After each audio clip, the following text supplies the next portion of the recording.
This is CFM. It is the Paul Moira and Bag Show. Mainly fine day for you today, up to 28. Right now we have 24 degrees. On Saturday, you would have opened up the paper and seen the brand new look. And we have Dean Gould from the Gold Coast Bulletin, who is the editor, in the studio this morning with us. How are you, Dino? Good? Good, Paul. How are you? Very well, thank you. Now, you'd be very pleased with the new changes to the Bully? Yeah, we're pretty excited by it, actually. It's a dramatic change for us, but so far, so good. Now, what prompted the change? I mean, I know you've been existing for, 150 years or 125. 125. We just gave you 25 extra years. I feel it. I feel it. Pretty kind of us to add on the 25, I reckon. But so what prompted the change and why now? I think it's been going for a long time, like the idea of changing it, because the Gold Coast changes so dramatically itself, and I think that's really what's prompted it. You know, we've seen the Gold Coast change over the last few years to a much more sophisticated city, and I think the Bulletin needed to evolve with it, and it has done over the last 125 years, so it's time for us to do it again. And how were sales on Saturday? Yeah, great. Pretty good? Yeah, really happy with it. Yeah, a lot of vibe, a lot of talk about it, a lot of people trialling it, who might have previously bought the paper only maybe once or twice a week. They're sort of back into it now, which is great. Do you think some readers will just say, okay, it's still a paper, what's the big difference? Like, some people just get it and they know what they want to see in it. Like, just say they want to see the sports pages, they go straight to the back, or maybe on Mondays it's in the middle.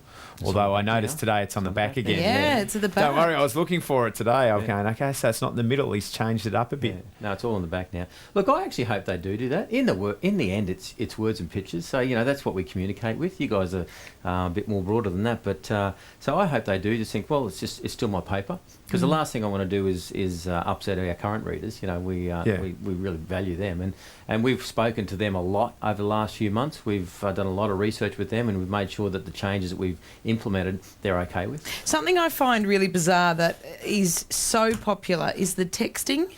This is ridiculously popular, and you know what? There have been fights going on in your paper. Oh, yeah. For days, weeks, even months. People texting in their opinions. What's that bit called? Is that the chat room? Yeah. So you've extended that to 2 pages now because you know how popular it is. Everyone loves to sort of, text in their opinion and everything and sledge each other. Yeah, and that's what's happening. It's like this citywide conversation. And it goes on for days and days and days. And we were just getting more than we could publish, so we decided to create extra room for it. And what's funny, this is uniquely Gold Coast too, because we hardly get any letters to the editor. People don't sit down and write letters anymore. So we get all these text messages, and that's how we communicate with each other now. So the paper has to be there as well. Now, on the front page, up the top, there's always the Gold Coast Bulletin, the little, what do you call that, the headlines? The masthead or the banner.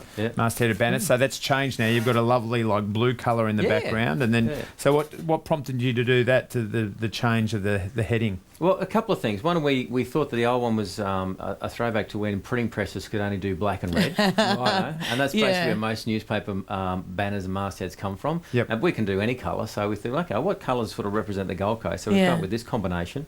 And also, previously the Gold Coast was a little bit small on the previous masthead. The Bulletin was the main thing, and we're really proud of the Gold Coast. So we've amped that up several folds, so now it's Gold Coast Bulletin really proudly. Yeah, it says who you are, doesn't it? Yeah, certainly. Exactly. And on the front page there are all the events from the weekend. Mate, were you down there over the weekend? Yeah, a little bit, yeah. And what were your thoughts on it?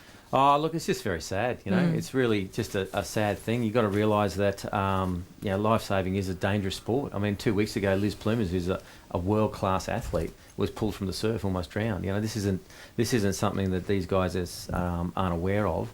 What I think, and we said in our editorial on Saturday, what I think needs to happen is it shouldn't be left to the officials to make a subjective decision. And I think you said the same thing, that it's saying, you can go in if you want to. I think that's a bit of a cop-out. Yeah, totally.